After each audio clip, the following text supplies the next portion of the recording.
Yang pertama, pendahuluan. Definisi dari bencana dalam Undang-Undang Republik Indonesia Nomor 24 Tahun 2007 adalah rangkaian peristiwa yang dapat mengancam dan mengganggu kehidupan manusia yang disebabkan karena faktor alam, non-alam atau manusia, sehingga menimbulkan korban jiwa. Pada skala internasional, penanggulangan bencana diatur dalam kerangka aksi Hyogo yang mempunyai 5 prioritas. Prioritas yang pertama adalah pengurangan risiko bencana. Yang kedua, penilaian risiko bencana dan peringatan dini. Yang ketiga, penggunaan budaya inovasi dan pendidikan. Yang keempat, reduksi faktor risiko yang mendasari. Yang kelima, penguatan kesiapan bencana untuk respon dan pemulihan yang efektif. Yang pertama, pendahuluan. Definisi dari penanggulangan bencana dibagi menjadi 4 tahap. Yang pertama, tahap mitigasi. Republik Indonesia Nomor 24 Tahun 2007 adalah tahap rangkaian peristiwa yang dapat mengancam dan mengganggu untuk mengurangi efek bencana manusia yang disebabkan karena faktor alam, non-alam atau manusia, sehingga menimbulkan korban jiwa. Pada penanggulangan bencana pada skala internasional, penanggulangan bencana diatur dalam kerangka aksi Hyogo yang mempunyai 5 prioritas. Prioritas yang pertama adalah pengurangan risiko bencana. Yang kedua, penilaian risiko bencana dan peringatan dini. Yang ketiga, penggunaan budaya inovasi dan pendidikan.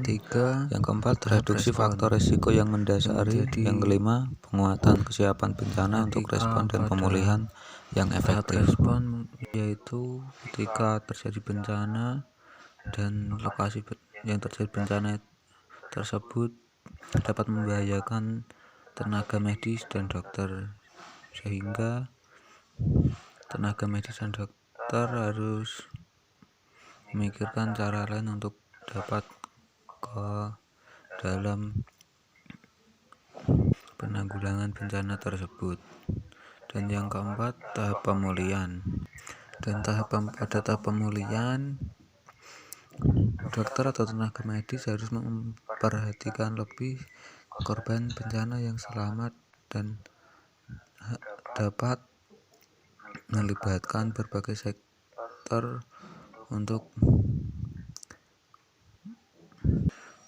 memenuhi korban bencana yang kehilangan keluarga.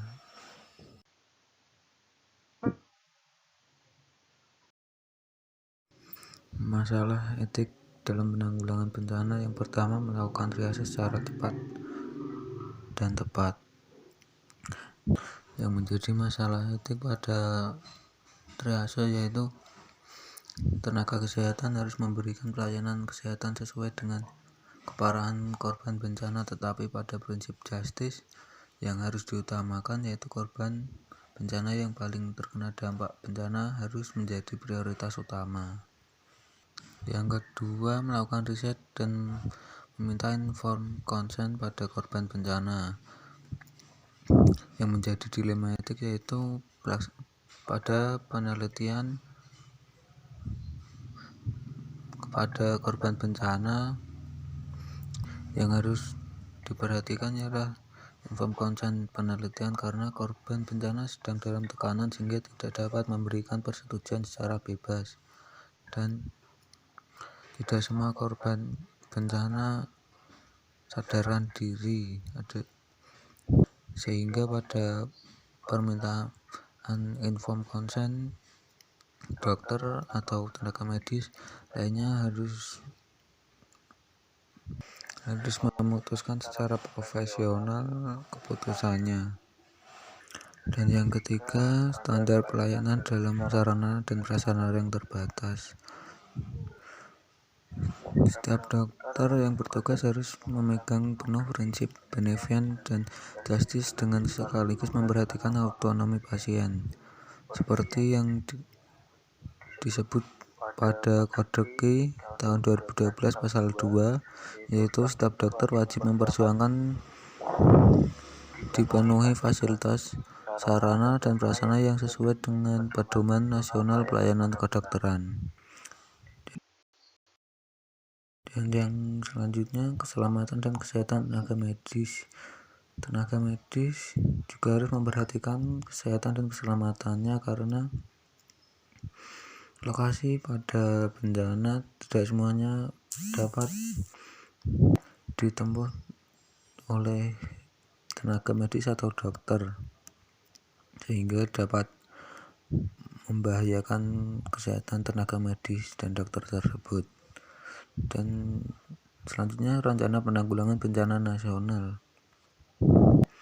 Pada pembuatan rencana penanggulangan bencana harus mengutamakan prinsip humanitarian dengan tidak mengatasnamakan segala bantuan dan kegiatan tanggap darurat bencana dengan kepentingan politik, agama ataupun dengan yang lainnya. Dan yang terakhir, identifikasi korban meninggal akibat bencana. Sebagai tenaga medis atau dokter, kita harus melakukan korban meninggal yang diakibatkan pada bencana dengan metode identifikasi disaster victim identifikasi sesuai dengan standar internasional yang bertujuan supaya jenazah dapat dikembalikan kepada keluarganya, sehingga urusan hukum administratif dapat diselesaikan dan dapat dimakamkan sesuai dengan tuntunan agama dan kultural yang dianut oleh korban. Dan pada kesimpulan, setiap dokter harus memahami sistem penanggulangan bencana dan perannya dalam setiap tahap penanggulangan bencana. Isu dan dilema etik kedokteran yang dapat berpotensi timbul dalam pelaksanaan kegiatan tanggap darurat bencana dapat diantisipasi dan diatasi dengan baik, sehingga pelaksanaan kegiatan tanggap darurat bencana tidak terganggu karena isu dan dilema etik yang dialami, dan kegiatan tersebut dapat berjalan dengan baik.